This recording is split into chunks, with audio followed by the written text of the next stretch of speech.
નમસ્કાર. આજના આપણા આ ખાસ વિશ્લેષણમાં તમારું સ્વાગત છે. આજે આપણે એક એવી ઘટનાની ચર્ચા કરવાના છીએ જે સાંભળીને કદાચ તમારા રૂવાડા ઊભા થઈ જશે. આપણે વાત કરી રહ્યા છીએ દૈવી પ્રકોપ, હનુમાનજીનો ક્રોધ અને કૃપા વિશે. પણ આ કથાને આપણે કોઈ સામાન્ય રીતે નથી જોવાના. કલ્પના કરો કે તમે એ ગામના એક વૃદ્ધ પૂજારી છો જેણે પોતાનું આખું જીવન જંગલની વચ્ચે આવેલા એક નાનકડા મંદિરની સેવામાં વિતાવી દીધું છે અને અચાનક તમારી નજર સામે જ માનવીય અહંકાર, ભયાનક વિનાશ અને અંતે પરમ કૃપાનું આખું ચક્ર ફરે છે. તો ચાલો એ પૂજારીની આંખે આ ઐતિહાસિક અને અલૌકિક ઘટનાને સમજીએ. કૃપા કરીને હું બે હાથ જોડીને વિનંતી કરું છું, આ પ્રાચીન જંગલના મંદિરનો નાશ કરશો નહીં.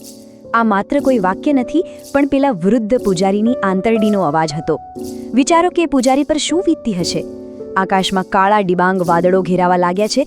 બીજી બાજુ રઘુવીર નામનો એક અત્યંત અહંકારી જમીનદાર પોતાના મોટા મોટા બુલડોઝર લઈને ત્યાં પહોંચી ગયો છે. પૂજારીની આંખમાંથી ચોધાર આંસુ વહી રહ્યા છે. એ કરગરી રહ્યો છે, પણ સત્તા અને પૈસાના નશામાં ચૂર રઘુવીરને કશું જ સંભળાતું નથી.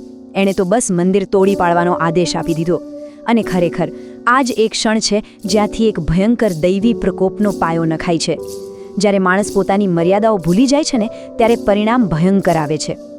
હવે શરૂ થાય છે પહેલો અધ્યાય, જાગૃત ક્રોધ અને વિનાશના પડઘા.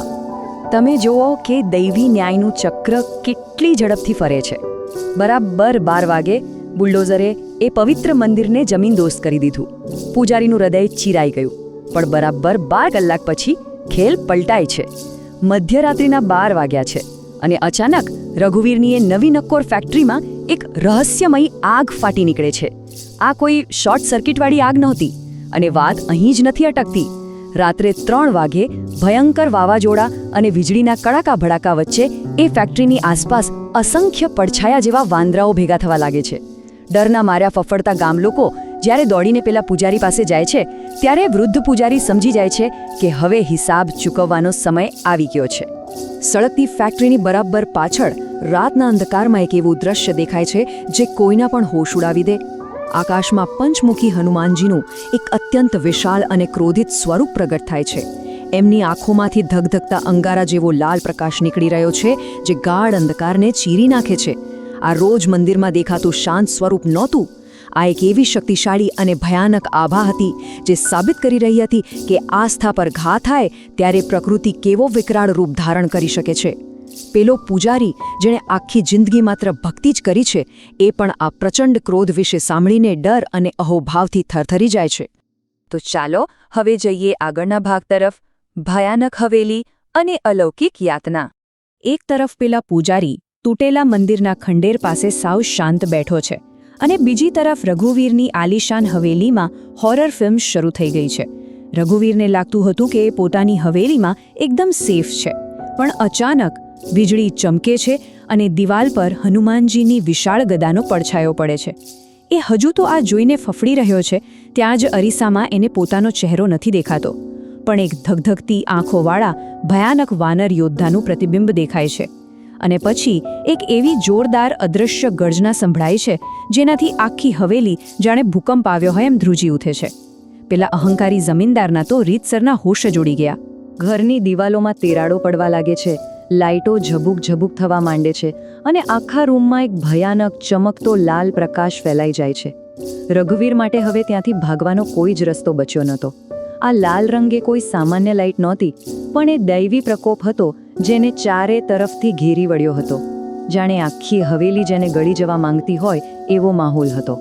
બસ આ એ જ ક્ષણ છે જ્યાં માણસને રિયલાઇઝ થાય છે કે એણે ખરેખર કેટલી મોટી શક્તિ સાથે દુશ્મની મોલ લીધી છે. હવે આવે છે આ કથાનો સૌથી મહત્વનો વળાંક, શરણાગતિ અને ક્ષમા, કૃપા તરફ પાછા ફરવું. સમયનું ચક્ર કેવું ગોળ ફરે છે ને, જરા વિચારો. થોડા કલાકો પહેલાં જ જે રઘુવીર છાતી કાઢીને બુલડોઝર ચલાવવાનો ઓર્ડર આપી રહ્યો હતો, પેલા પૂજારીની એક પણ વાત નહોતો સાંભળતો. અત્યારે એ જ રઘુવીર સાવ ભાંગી પડ્યો છે. એ દોડતો દોડતો આવે છે અને એ જ વૃદ્ધ પૂજારીના પગમાં પડીને ધ્રુસકે રડવા લાગે છે. અહંકારનો પારો હવે સાવ જમીન પર આવી ગયો છે. પૂજારી પાસે કોઈ સંપત્તિ કે સત્તા નહોતી, છતાં આજે એ જ પૂજારી દૈવી કૃપા અને માફીનું માધ્યમ બની ગયો છે. આટલું બધું થયા પછી પણ પેલા વૃદ્ધ પૂજારીના મનમાં કોઈ જ કડવાશ નથી.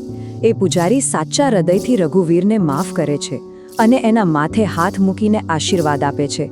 રઘુવીરના આંસુ જાણે એના વર્ષો જૂના અહંકારને ધોઈ રહ્યા હતા. અને સૌથી અદ્ભુત વાત તો એ છે કે ખંડેર બની ગયેલા એ મંદિરમાં હનુમાનજીની મૂર્તિમાંથી એકદમ હળવો, શાંત અને ચમકતો પ્રકાશ નીકળી રહ્યો છે, જાણે ભગવાન પોતે આ શરણાગતિના સાક્ષી બની રહ્યા હોય. આનો સીધો અર્થ એ છે કે ક્રોધનો હેતુ માત્ર વિનાશ કરવાનો નથી હોતો, પણ ખોટા અહંકારને તોડીને માણસને સાચા રસ્તે લાવવાનો હોય છે. અને હવે છેલ્લો અધ્યાય, સુવર્ણ પુનઃસ્થાપના, ભક્તિ અને આશીર્વાદ. હવે પેલું ભયાનક વાવાઝોડું અને કાળા વાદળો ગાયબ થઈ ગયા છે. આકાશમાં એકદમ સુંદર, શાંત અને સોનેરી પ્રકાશ છવાઈ ગયો છે. એ જ જગ્યાએ જ્યાં ખંડેર હતું ત્યાં હવે એક અત્યંત ભવ્ય અને મોટું હનુમાન મંદિર ઊભું થઈ ગયું છે. પેલા વૃદ્ધ પૂજારીની સાથે મળીને આખું ગામ અત્યારે હનુમાન ચાલીસાનો પાઠ કરી રહ્યું છે. વાતાવરણમાં એક અલગ જ સુકૂન છે. આકાશમાં હનુમાનજીનું આશીર્વાદ આપતું શાંત સ્વરૂપ દેખાય છે. એ પૂજારીની જે અતૂટ શ્રદ્ધા હતી એની અંતે ભવ્ય જીત થઈ છે. સાચો પસ્તાવો હંમેશા નવસર્જન અને શાંતિ તરફ જ લઈ જાય છે. તો દોસ્તો, પેલા વૃદ્ધ પૂજારીએ આખી ઘટના પોતાની આંખે જોઈ.